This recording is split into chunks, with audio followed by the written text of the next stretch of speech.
We are kept on the seed oil island, the island of unhealthy oils, by traumas about saturated fat and cholesterol. So we have like a physical response about like saturated fat. Even just saying the word like lard is healthy, I felt there was a lump in my throat. That's how like programmed we are to be afraid of these things. And when you're afraid of traditional fats, when you're afraid of this, these are foods and these are parts of all traditional diets. And so they scare you away from cuisine in general. And they basically open you up to being hungry for whatever the processed food companies want to feed you, which always has a lot of seed oils in it. And the seed oils are truly, truly toxic.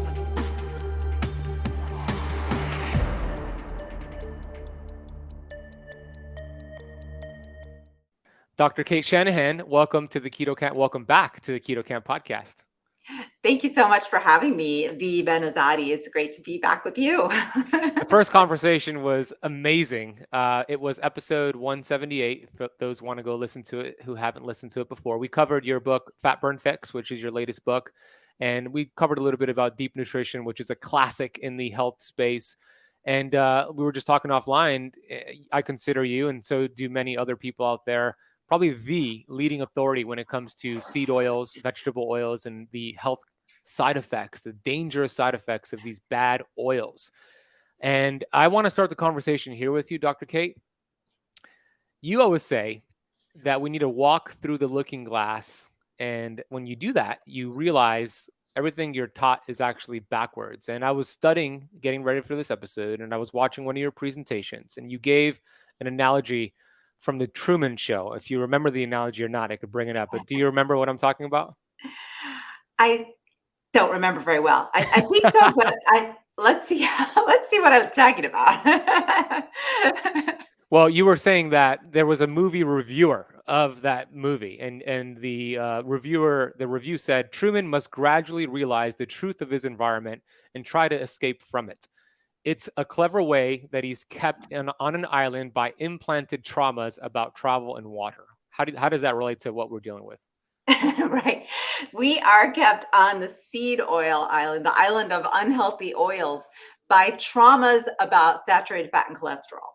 Right. So we have like a physical response. I did until I de-brainwashed myself about like saturated fat. Even just saying the word like lard, and especially saying the words lard is healthy, I felt there was a lump in my throat. So, that's how like programmed we are to be afraid of these things.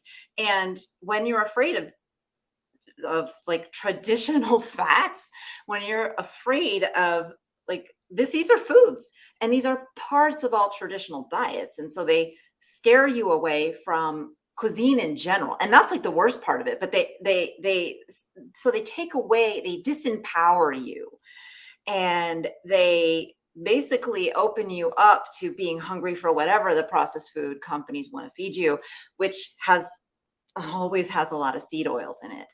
Yeah. And the seed oils are truly, truly toxic. Like, I don't think they set out on purpose to make us eat toxic seed oils. They just don't care that they're toxic. And they, weakly deny it. Like, they don't try very hard to deny it.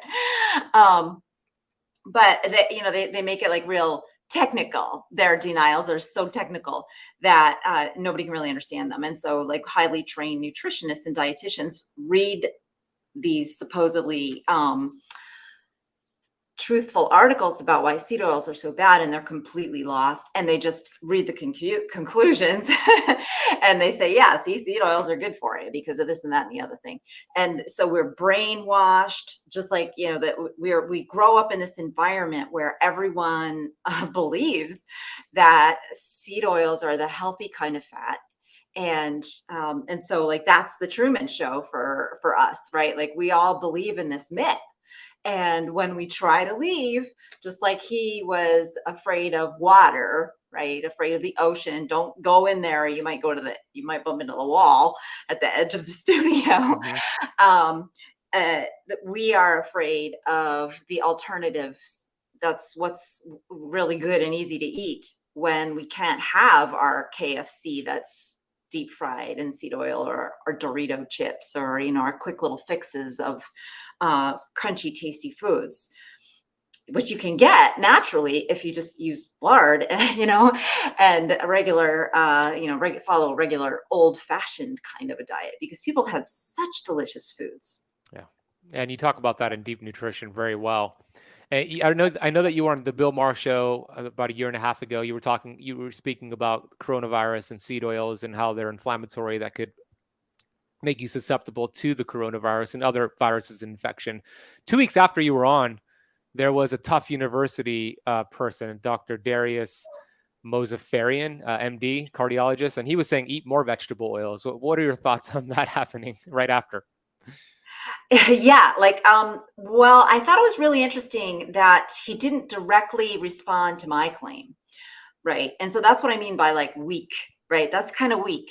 If he was really truly worried that people might have believed what I said, he would have taken it into his heart and said, that woman was wrong, and here's why. And here's why it's so important to forget what she, to remember that she's wrong and forget her claim, or, to believe that what I'm saying is true. But he just pretended I didn't even show up. Mm-hmm. Just ignored it. Yeah, he just completely ignored it. And in fact, he really, on that show, he did what you would expect from just really garbage can kind of diet advice. He shamed people. He said, we need to pay more attention to what we eat. We need to move more. Yeah. That's the same old, and it's really just shaming people. And it's just horrible. It does humanity a big disservice, because it distracts them from health, and it makes them focus on losing weight. But you don't lose weight to get healthy. You get healthy to lose weight.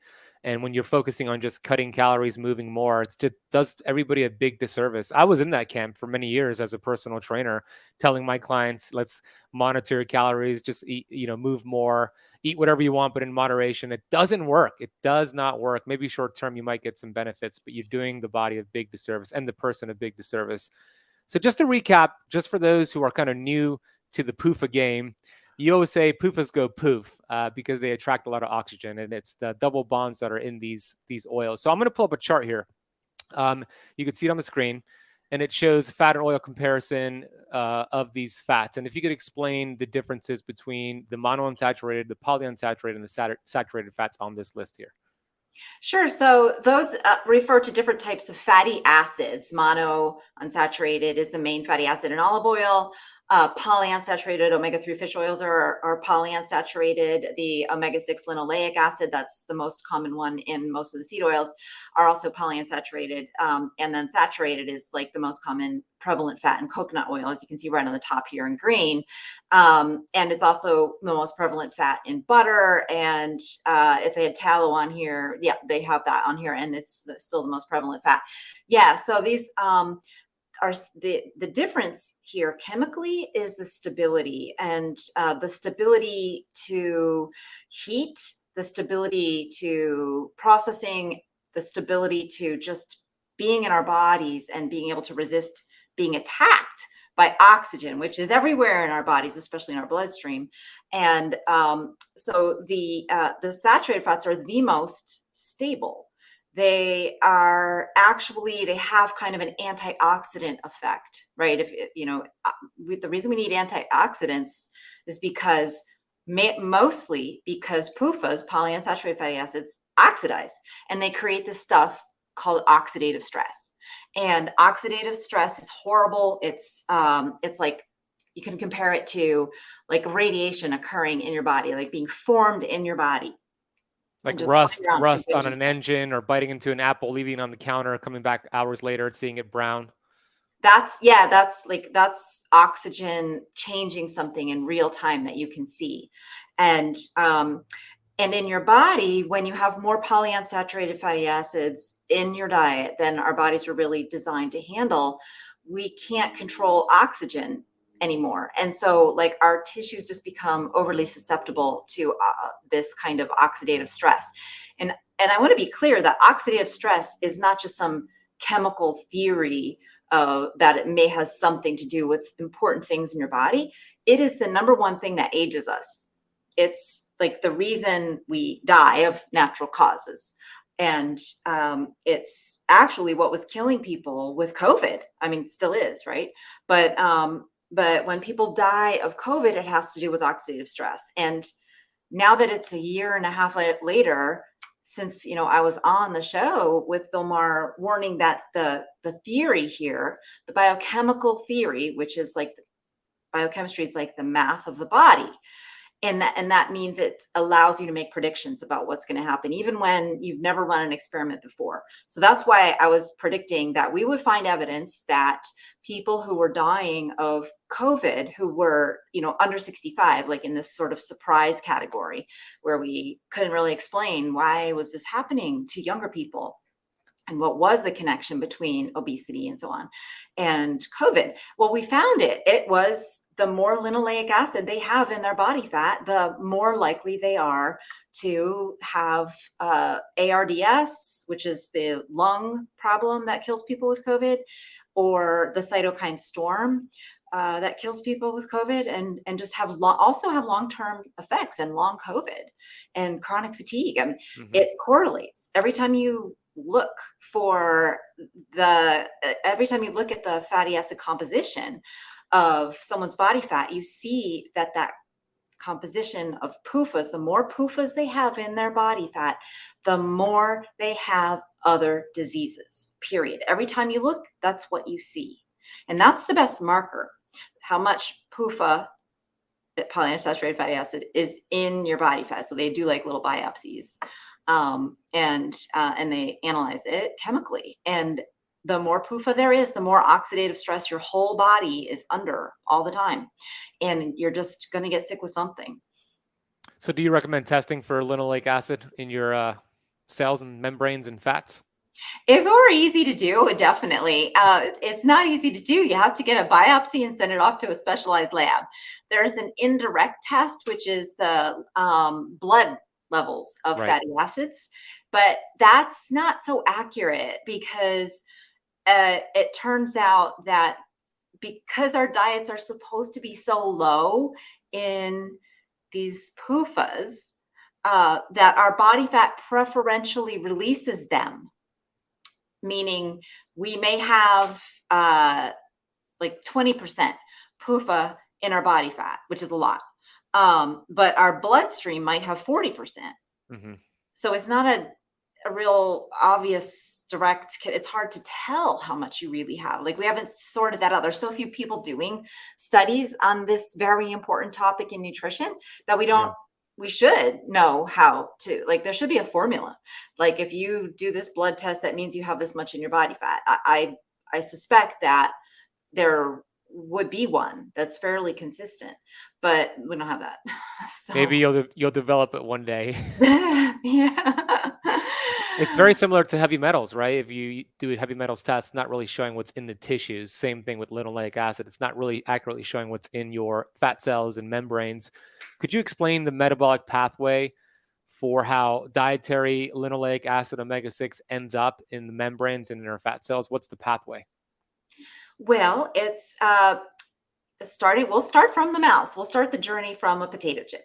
And you swallow that potato chip and it gets broken up in your stomach. A few hours later, it shows up in your intestinal tract, where enzymes from your pancreas break apart the fats in there. They break it apart into its 4 pieces. Most of the fats are in a form of triglyceride, and we have to use lipases. Our pancreas has lipases to break it up.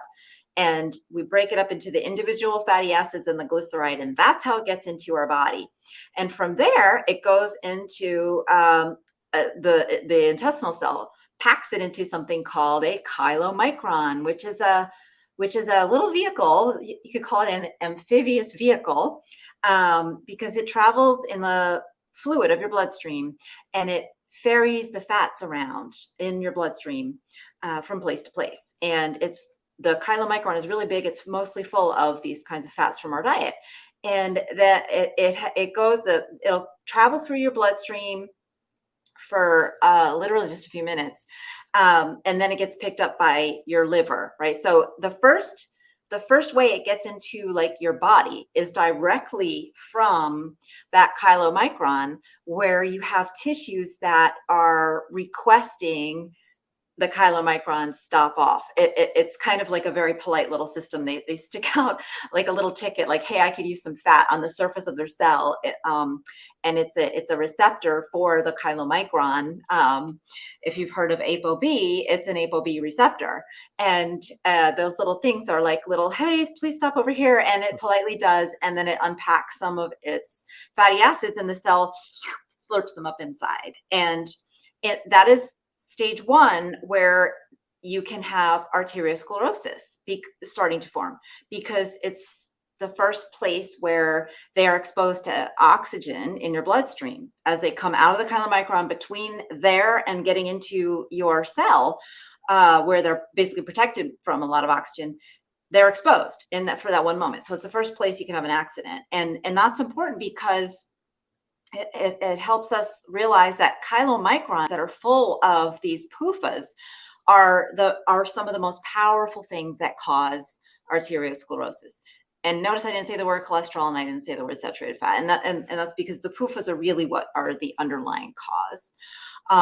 So anyway, so that's the first opportunity for it to get into your cells. It could be your fat cells. It could be like a brain cells. It could be tissues that need it. It could be fat cells for storage, or it could be cells that need some like membrane repair. They want to divide. You need fat to divide, because your membrane is made out of a lot of fat. And so if you're going to divide in two, you need almost twice as much fat. So it's such an important thing for like normal life and health and cell repair and division and fertility. I could go on, but I digress. So I apologize. So getting back to our little journey here. So now we have a smaller chylomicron that's delivered some of its fat, and it goes to the liver, and the liver takes it all apart and repackages it in this thing called very low density lipoprotein. And it's the same idea. The little very low density lipoprotein, slightly different receptors, goes to slightly different tissues for slightly different needs. And the same opportunity, though, for accidents to happen and for arteriosclerosis to start forming wherever there's this transfer taking place. And then the final act is the lipoprotein that was the very low density lipoprotein is still, that's another big one. But as it travels around, it shrinks up and it becomes eventually an LDL, a low density lipoprotein. And the reason that cardiologists still think low density lipoprotein has anything to do, is bad and has anything to do with cardiovascular disease is because this one is unique. This one gets slurped up inside the cell completely. So it's delivering cholesterol too. And it's delivering a lot more stuff. And so if anything, so it does sometimes correlate a tiny bit with increased risk of heart attacks. They're not looking at the chylomicrons. They're not looking at the PUFAs, but if you have, but that's why LDL is thought to be the bad guy, because you can see it go into a cell, and the cardiologists don't understand any of what I just said about this like normal, happy, healthy process. They think LDL is inherently bad and it's small or something. They don't have like a logical thought process, but they say it's small and it then accidentally slips in between cracks in our cells and our arteries. I mean, literally they say that, like our arteries have cracks, like it's like a bad old Adobe wall that's like overdue for a recaulking or something. That's not, our arteries are not stiff like that. So it's just, but seriously, I mean, these are people who have degrees in lipidology, and I'm sorry to be like saying they're big dummies, but just like watch any basic physiology on the distribution of lipoproteins, and you'll see that your idea, Mr. Cardiologist, if you happen to be listening right now, of LDL being like small and dense, and that's the reason it gets inside cells, is completely wrong. It's just part of the normal fat delivery process.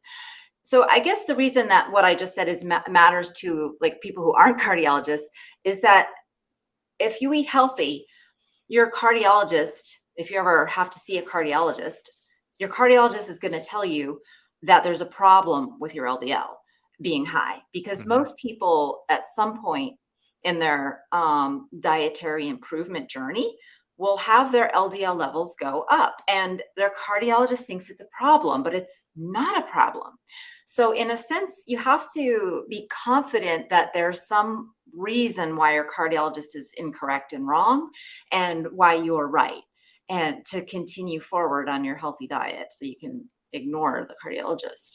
Yeah. So what I'm hearing you say is, like, let's say somebody does like an NMR test, nuclear magnetic resonance, and they're looking at the particle sizes of the LDL, and they have a lot of the small, dense particles.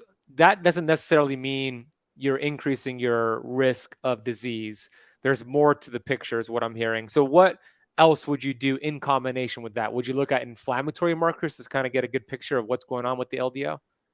So actually, if you do, so it's a, I should back up, because the presence of small dense LDL to me indicates something entirely different that we haven't mentioned. Okay. So it's not part of that normal train of events where the particle starts out big and gets smaller and smaller, and then then eventually just gets sucked into the cell.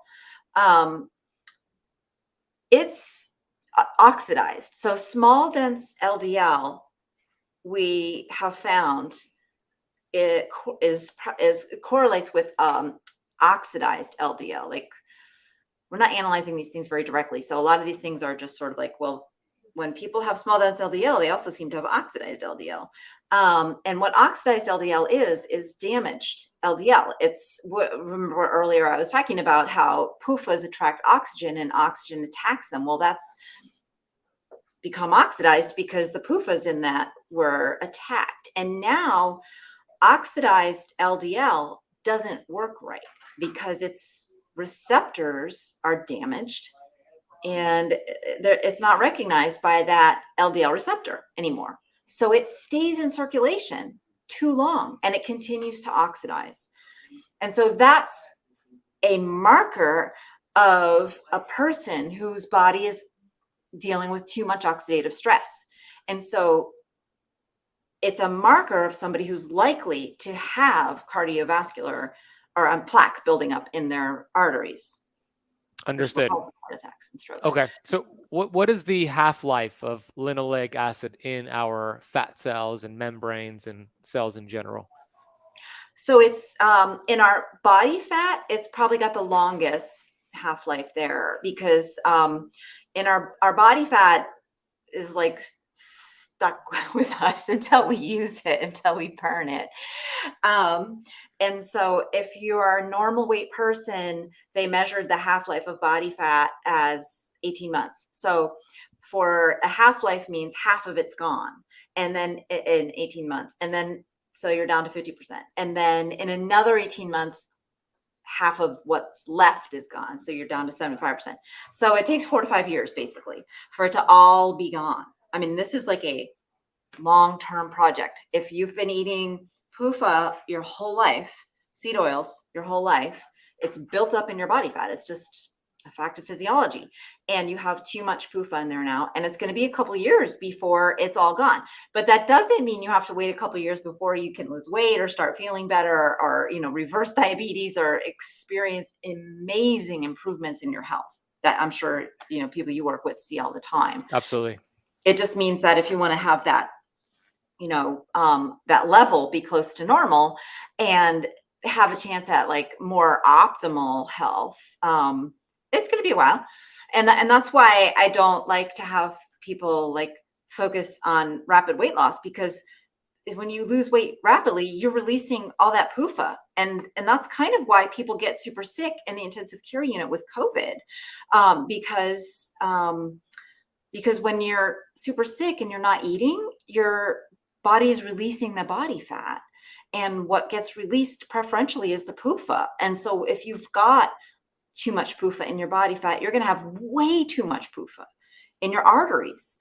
And so, people who are in the process of fasting very often, if they're not ready for it, if they fast too long, they can feel bad because they're releasing so much pro-inflammatory PUFA all at once, and it's just staying around. I'm talking about like extended fasts for Correct. 2, 3, 4, 5, 6, 7 days. I don't recommend that for people who are not metabolically healthy or fit. Yeah, it could be dangerous. I've seen it before as well. We know that toxins are stored in fat cells, not just these toxic PUFAs, but also heavy metals and other toxins. So once you start releasing that into the bloodstream, it could cause some issues. So what can you do to accelerate that 2 to 5 year time frame, or increasing more monounsaturated fats, saturated fats? Like, what can we do to shorten that half life and then full length of the fat cells holding on to those PUFAs? Well, the thing is, in theory, I could tell you a few things in theory, but to be honest, I don't know that you would want to, because of what I mentioned about, like, I don't know if it's really smart to like force your body to be burning this stuff, because if we release it, then we're forcing our body to do something with it, and it's not just gonna politely evaporate, right? If we fast, we release it, we got to burn it, or else it's just going to circulate in our bloodstream and come back around to our fat cells. So you're not really getting rid of it. Would bile help get rid of it? No, no, because bile, bile doesn't accelerate the process of it being released from your. It's a great question, but it doesn't accelerate the process of it being released. And it's not like your body is just going to excrete it just because you have more bile. If you have a problem with your gallbladder, yes, it can help, right? If you've had your gallbladder removed, it might be something that could help you excrete the damaged part, but you're not going to just excrete like healthy PUFA, right? When I say healthy PUFA, I don't mean that PUFA is suddenly healthy. I mean intact, not molecularly destroyed and mangled PUFA, because it hasn't been attacked by oxygen. So your body doesn't try to excrete fatty acids, essential fatty acids, especially. Your body tries to excrete damaged fatty acids. And so if you have a liver problem, it may be beneficial, actually, now that I'm talking through this, to, if you have a liver problem and you're not able to produce enough bile, it may be beneficial to take bile acids. But I would want to make sure that that person has a liver problem first and has some indications that they might have problems with excreting bile first, just because I'm a minimalist and I don't like doing things because bile acids can irritate the stomach. If you have enough, you don't need to take more, basically. Yeah. It would be a good idea to eat some more bitters. That can't hurt you. That'll support the liver. So I think we have a bitter deficiency here in the standard American diet. We don't get enough bitters. What do you do? Well, first of all, I have a question before we get to that. So for those listening or watching, they're wondering, okay, what are like the bad PUFAs? They're like thinking about a list of them. And I'm a good student of yours, so I'll list the hateful 8 that you call them. There's 3 C's, 3 S's. So canola, corn, cottonseed, soybean, safflower, and sunflower, and then rice bran and grapeseed oil. Did I get that right? Exactly. Very good. So those are the hateful 8. You coined them, the hateful 8. Brilliant label on them. And what are some other ones? So I know there's some that are kind of in the middle there, like peanut oil. And what are some others to still be aware of? Yeah, so folks are often confused about like my recommendations on peanut oil, because I say that peanut oil is okay if it's unrefined. It's actually good because because it's a traditional fat, really, honestly, because it's been bred for hundreds, maybe thousands of years to be extremely like generous with the oil in the seed. So it's easy to release, and even though there's a decent amount of PUFA in there, depending on the peanut and the strain and everything, it can be as high as 35% PUFA or as low as like 17%, which is like olive oil now. So some peanuts have oil profiles that are more like olives, right? It depends on the strain, depends on where it's grown, a lot of variables with plants. So it's hard to be absolute about anything. Yeah. When it comes to a number about, like, you have to always try for the best quality. Actually, the best quality peanuts are the larger ones, and they do have a better fatty acid profile. And they taste better. So anyway, so I'm a advocate of using peanut oil if you like it, because Unrefined. what's that? Unrefined Especially specifically. unrefined, because it will have like all of the, not only does it have relatively high saturated fat, which protects the PUFAs, it also has lots of antioxidants in there. And as long as you're not doing extended, like deep frying, like a deep frying, you're hard pressed to make that healthy, because 400 degrees for hours and hours and hours, that's not a traditional way of cooking anything. So, there is no, it just doesn't work. You Yeah. can't, I mean, that's like a treat basically. Um, so, but like refined peanut oil, I still say is like, okay, just because it's way better than the super high PUFA corn and soy and stuff like that. So it's okay, but it's not great. And if you are looking for something to buy at home, I would prefer you buy the unrefined. It's going to taste like peanuts. That's why you buy peanut oil, because you like the taste of it, right? Like I buy olive oil because I like the taste of it. I use butter because I like the taste of it. When I use coconut oil, which isn't very often, it's because I like the taste of it in that particular cuisine. So I can't emphasize the importance of the paying attention to the fact that we're talking about food here. This should be tasty, and it should be something that we enjoy using. And yeah, it's great that we know exactly why it's good for us, and we can talk to our friends. Did you know this and that, and be the smart person about the food at the party? But really, let's not forget that this is about like life. This is about having an experience of a meal that's like, wow, that's the best thing I've ever eaten. And when you can't have that, I'm sorry if you think you've had that, and you've cooked something in seed oils. Like I just looked at I just twittered something about like a smothered pork chop, like a Southern soul food cooking smothered pork chop. And I deep nutritionified it because they fried it in seed oils first. And he was like, it's so good. And I'm like saying, it's not, you think it's good, but you're going to find out that it wasn't as good as you thought if you cook it the way I suggested, which is don't use the seed oil. Seed oils kill flavor, and use like bacon grease instead to get that brown on it. Mm-hmm. That sounds great. I prefer that route as well. The problem is that they're everywhere. These seed oils, they are at all the restaurants, Whole Foods. I was just in Las Vegas speaking at a conference, and I was at the Cosmopolitan Hotel at one of their nice restaurants, and I was asking the waiter and the waitress, like I always do, what oils do you cook with? And they use an olive oil blend. What is it blended with? Soybean oil. It's always cut with something. So I request, let them know I'm allergic to the canola or the soybean, and I request, just straight up olive oil or butter. And that's it's uncomfortable to do that, but you get used to it, and it's so worth it because the half-life is 2 years or so. It's like one meal creates an extensive amount of time with inflammation and oxidation in the body. If you ate sugar, go do some squats, go exercise, you'll burn that down. But these vegetable oils, which are really industrial seed oils, they stick around a lot longer. My TikTok is growing really fast. I think you should be on TikTok, by the way. You do really good on there. I don't even know how, like, what that is, like why it shows up on my YouTube. I'm so clueless. It's a very fast growing platform, and it's really short videos, right? So yes, and they got music, and they they're all got like music, people are coordinated and dancing. singing. Yeah. So I'm not so much doing the dancing, but I'm just doing like short educational clips. But I think I shared with you via email. I posted a little like 35-second clip of the bad oils and the good oils, 30-second clip that got over 3 million views. And one of the radio stations here in Miami heard it, and they wanted to interview me to talk about this, right? And I actually mentioned you on the radio interview. I have it. I could send to you. I gave you credit Thank on you. there.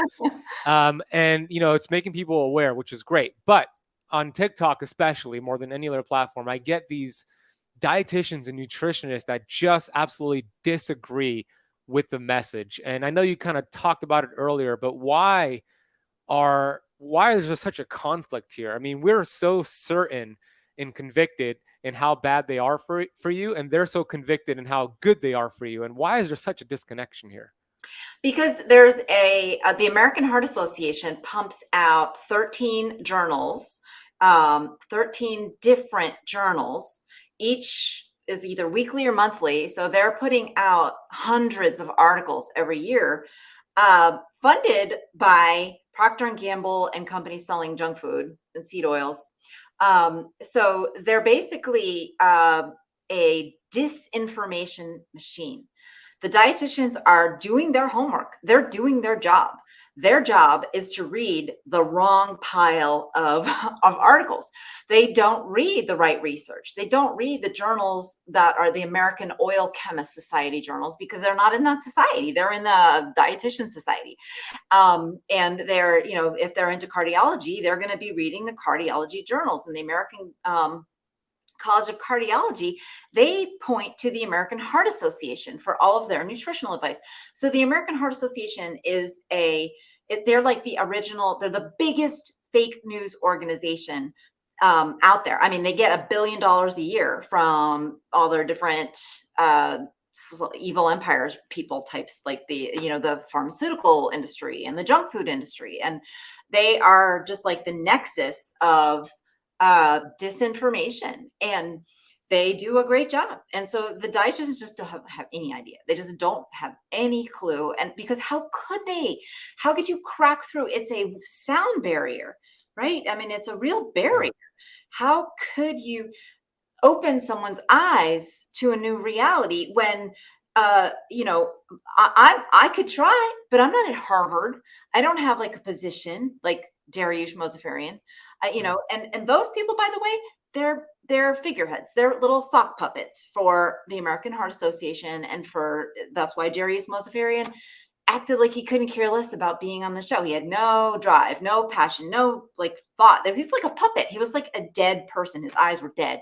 He was like, and those are the people that the dietitians pay attention to, because they're the pedigreed people with the right, it's like a society, like any society. You have to be a high society member for the people who are members of the society to respect you. And I'm not in the society because it's an evil society. Yeah, well said. It sounds like there's a lot of politics going on there. When you were saying a dead puppet, I was thinking about somebody, but I won't say the person's name to say other politics. Okay, I want to transition here. We have about 15 minutes to go. There was a great study. I'm going to pull it up here. That I got this study from you actually on your awesome website. Is it drcate.com? Yep. The website. Yeah. So this study I found actually on your website. I'm going to share my screen, and I want you to just go over it with me. I know you know the study, so it's not going to be shocking to you, but it's the effects of fatty acids on the mitochondria. And what they did is they took different types of fatty acids, poly, mono, and saturated fats, to see the effect of the energy production by the mitochondria. So could you explain what the study revealed? So this study explains why people who have a lot of PUFA in their body fat feel tired when they go on a diet, because it shows that PUFA is a terrible fuel for your body cells. It shows that the mitochondria, which are the little energy powerhouses of the cell, they shut down, they stop producing ATP energy when their fuel is PUFA.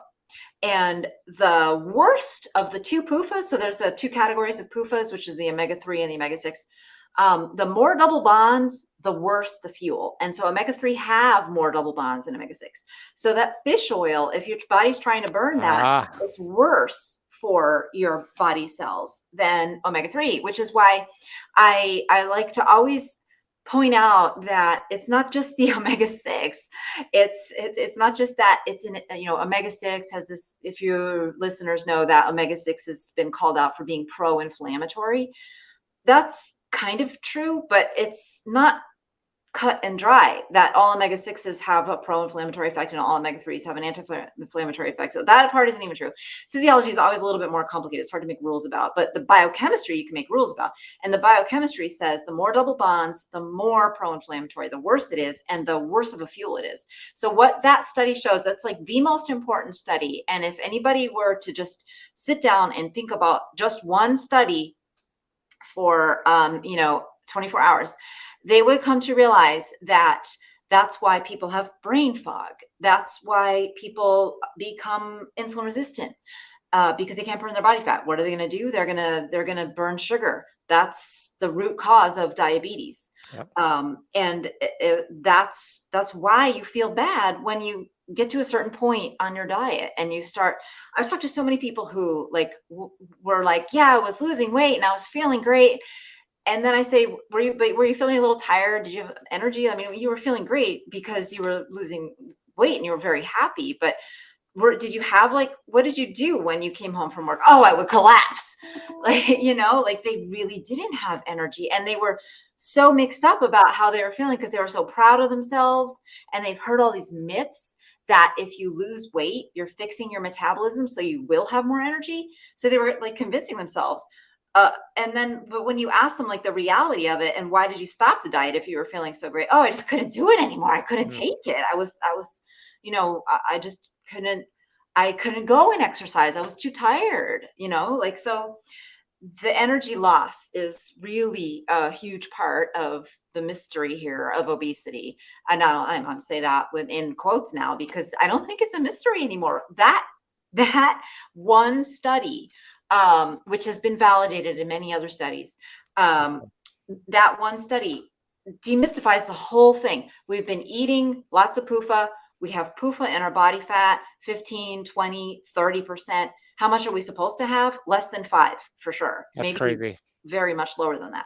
And when we, have that high of a percentage, we are burning too much PUFA, and it shuts down our cells' ability to generate energy. It just shuts down our body's ability to use our body fat for fuel. So we become sugar dependent diabetics. Yeah. And we crave sugar because our bodies need sugar because they can't use our body fat. We crave snacks.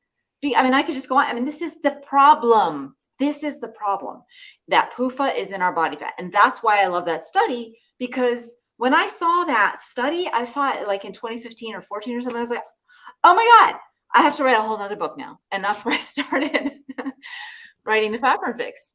I love it. A lot of people they discover me and they enroll into my courses to lose weight, right? They want to do ketone fasting to lose weight. And I always reframe them and I teach them, we're not focusing on weight loss. We're focusing on health. And as we get healthy, the weight will come off the necessary time it needs to come off. It'll stay off and you'll feel good as it happens, versus just focusing on weight loss, excessive fasting, and being in ketosis for too long. So I love that you explained that it's so important to focus on health. We're gonna reference that study down below on the YouTube video, on the Keto Camp podcast. So go read the study. You mentioned that fish oil, right? We spoke about fish oil on our last conversation. We have a lot of alignment there. And I see so many brilliant people that I respect promote fish oil. And I dug into the research a lot over the years on fish oil. Here's what I discovered, and I want to hear if it aligns with you. The average adult human brain requires about 7.2 milligrams of EPA and DHA on a daily basis. And the average fish oil capsule is about 1,000 milligrams. And people are taking 2, 3, 4 capsules a day, which is this super physiological overdose, which could actually make that membrane too fluid. Have you seen that with your research? I have not seen research on taking fish oil and ending up with membranes that are too fluid, but I suppose it could happen. However, I have to. Did you? The reason I have questions is because that is a fundamental process that's like highly regulated, and the cell doesn't allow the membrane too much shift in its basic fundamental composition. Now that said, I think some of the things that I've seen are compensatory for that. In other words, that when you do have a very high PUFA diet, you have to put more saturated fat in your membrane, more of these things called ceramides, which are very stiff. And they affect the fluidity, because what we're talking about is the melting point of your cell. Yeah. You can't have a cell that the membrane is going to be too fluid, because the cell would just bleb apart. It would dissolve, basically become liquid. You would become liquid, and that would not be cool. No, we don't want that. Again. So the cell tries to compensate for that, and one of the ways it could do that is to, pump up things like ceramides. And that's an interesting, very technical point, because I've heard people talk about ceramides are saturated fatty acids, and ceramides have been found at higher levels in people with diabetes. And this is yet another way that the misguided American Heart Association, people read their stuff, point to saturated fat as being a problem, because they say, well, people with diabetes have more of these saturated fat-based ceramides in their cells. So see, therefore it's bad. They don't even think about why? Just ask the first question, why would that happen? And so to get to your question, it's a very good question. It's, if you do eat too much fish oil and you don't need it, you are harming your body. I mean, that's the basic fundamental reality there. And I totally agree with that 100%.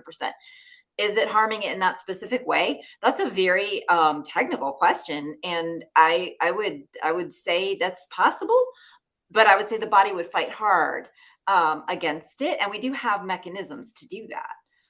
Well, great answer. I interviewed a gentleman named Dr. Jeff Matheson, and he had some research on the fluidity of it. I'm going to share it with you. It was interesting. But the point is, we both agree, most people are getting more negative effects from fish oil than positive effects. Not to mention the processing of it, heavy metals, contamination, all that. But even with the quality omega-3 fish oils out there, you still don't want to overdo it. Why do you love, in your book, Fat Burn Fix, you talk about why you love keto, but not necessarily long-term keto. I don't love long-term keto either. But why do you love ketones as an energy source for the mitochondria?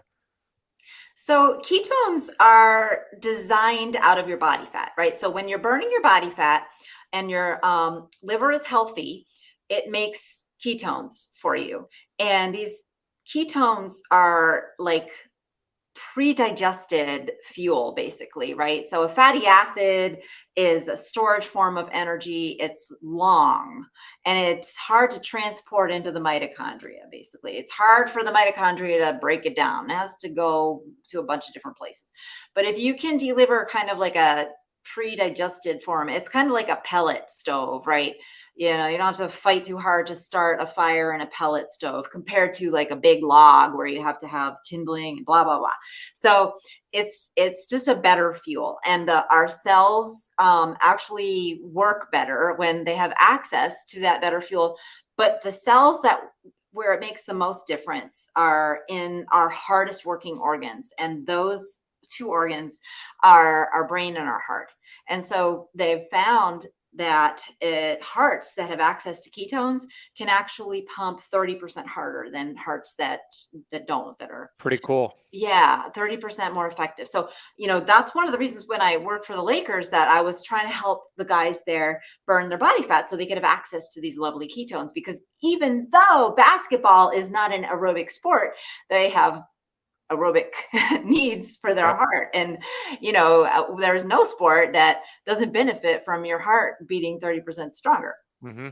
Yeah, well said. It's super fascinating. And I always think about the human body and these different organs that have different amount of mitochondria, right? There's some cells that have hundreds, some cells that have thousands, and it's always the organs that are needed for survival that have the highest concentration, that are metabolically active, like you said, that have the highest concentration of mitochondria, the brain, the eyeballs, the heart.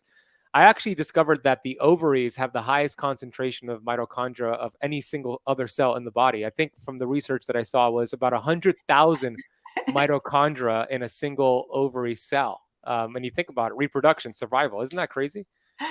Gosh, that is crazy. Like, is that while someone's pregnant, or is that like regular? Oh, that's a good question. Yeah, I was under that after menopause. Yeah, after menopause, the adrenals and the fat cells pick up the slack, right? It's like the ovaries, like, I'm retiring, I'm out of here. I'm being the last thing I want to ask you here as we wrap up the conversation is about the omega-3 elongation enzymes and how PUFAs, these bad oils, block this omega-3 elongation enzymes. What are they, and what is happening here with the PUFAs? You kind of mentioned earlier, but if you could touch upon it again.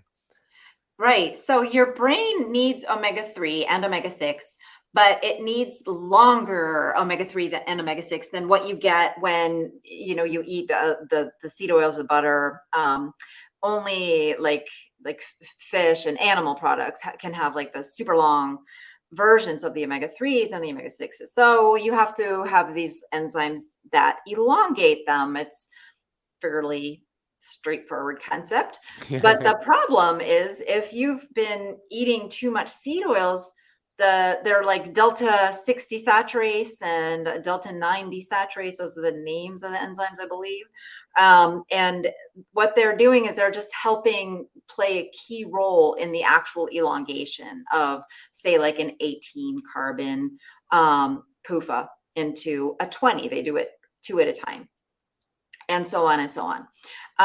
But when your diet is high in PUFA, those enzymes are not functional. They don't work very well. They may not work at all, like depending on how badly damaged your liver is. And this is one of the reasons that fatty liver is such a devastating disease, because fatty liver is probably present in just about everyone whose body mass index is like over 35 to some degree. And it's even present in people who have normal body. We have normal weight obesity now. Yeah. And so many people have fatty liver, and they're not able to elongate these fatty acids because their liver enzymes basically just aren't working properly. They're not working to do the very important metabolic jobs that they're supposed to be doing. And the seed oils block it, and so do trans fats. Great explanation. We could go on and on and on. I know you have an appointment where you have your website, drcate.com, drcate.com. You have your book, Deep Nutrition. You have Fat Burn Fix. We're going to put links for all of that down below. Are you writing a new book? Where else do you want the keto campers to go check you out? I'll come to my website and subscribe, please. I hardly put out any kind of like nagging. I don't sell like really anything. So if I put something out, it's going to end up in your inbox. It's just going to be like an article, for the most part, like 9 times out of 10. And I am working on a course where I help people, like video wise. Like, so the Fat Burn Fix is a book, to state the obvious. I don't know why I do that sometimes. But people have different learning styles, and a lot of times after reading it, people still have a zillion questions. So I'm putting a course together that's video, and it's going to help walk you through that. And I'm trying to create a community. So I can't do that if I don't have subscribers. So please subscribe. Everybody subscribe, drcate.com. You'll get some amazing information. You'll learn about the course that she's going to release and anything that you're up to in the future. I always enjoy our conversations. We always have a lot of fun. Your energy, your personality is amazing. You're a fellow Floridian like myself. It's fun to be in the same state. Sweating. We're sweating here in November, December. Yeah, it's like 80 degrees. I was playing basketball earlier today outside of the park. And we live in a great state that we have some cool things going on here. But Dr. Cate, thank you for the work that you're doing. I appreciate you so much. Everybody go to our website, drcate.com. And I look forward to more conversations with you in 2022 and beyond. Thank you so much, Ben. It really was a fun